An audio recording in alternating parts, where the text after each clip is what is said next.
I think I've found the secret to why Las Vegas is losing its luster. The online prediction market industry is about to hit $8 billion by 2030. Today, we're talking about how two tech giants are disrupting the betting industry in completely different ways. Yeah, let's clue our listeners in to how DraftKings is going up against the newcomer Robinhood in this Sherwood forest of online casinos. It's like watching two poker players with completely different strategies. Robinhood's going all in through their Kalshi partnership, already generating $1 billion in trading volume in just one quarter. They're leveraging their massive base of 26.5 million funded customers. And DraftKings is essentially keeping their cards close to their chest, right? Exactly. They're in what they call monitor mode, despite pulling in $1.5 billion in quarterly revenue.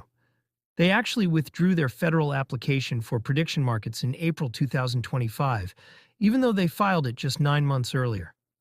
The regulatory landscape must be keeping them cautious. How exactly does that work? So here's what's interesting. Robinhood operates under federal CFTC oversight, which gives them access to 47 states plus DC. But we've got states like Nevada and New Jersey trying to challenge this federal authority. It's creating this fascinating legal battleground where federal courts are generally siding with CFTC jurisdiction. That's quite different from DraftKings' traditional state-by-state approach to sports betting. You know what's really telling? The way they're targeting completely different demographics. Robinhood's positioning this as financial innovation for their younger, tech-savvy users, charging just a penny per dollar traded. Meanwhile, DraftKings maintains their entertainment and gaming identity, focusing on their core sports betting audience. The numbers behind these strategies are pretty striking too. Oh yeah, DraftKings is pulling in an 8.7% net revenue margin on their $11.47 billion quarterly handle, with nearly $1 billion from sportsbook operations alone. But Robinhood's seeing this explosive growth. Their transaction-based revenue jumped 65% year over year to $539 million.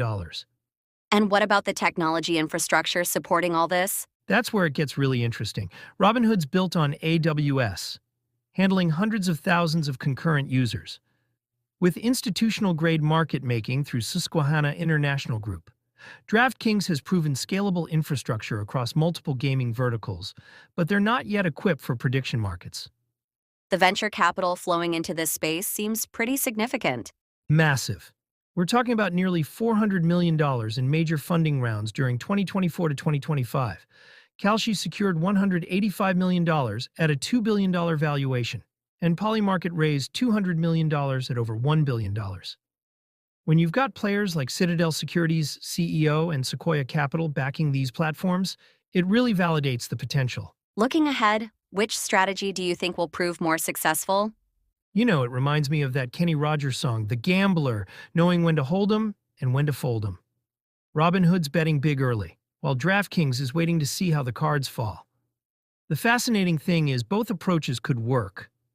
Robinhood could establish market leadership through their first-mover advantage, but DraftKings' cautious approach protects their existing business while keeping their options open. So it's really about balancing risk and reward in a rapidly evolving market.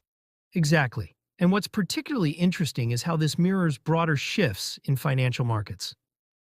We're seeing traditional boundaries between gambling, investing, and prediction markets blur. The next few years will likely determine whether Robinhood's aggressive play or DraftKings' measured approach was the right call in this emerging space.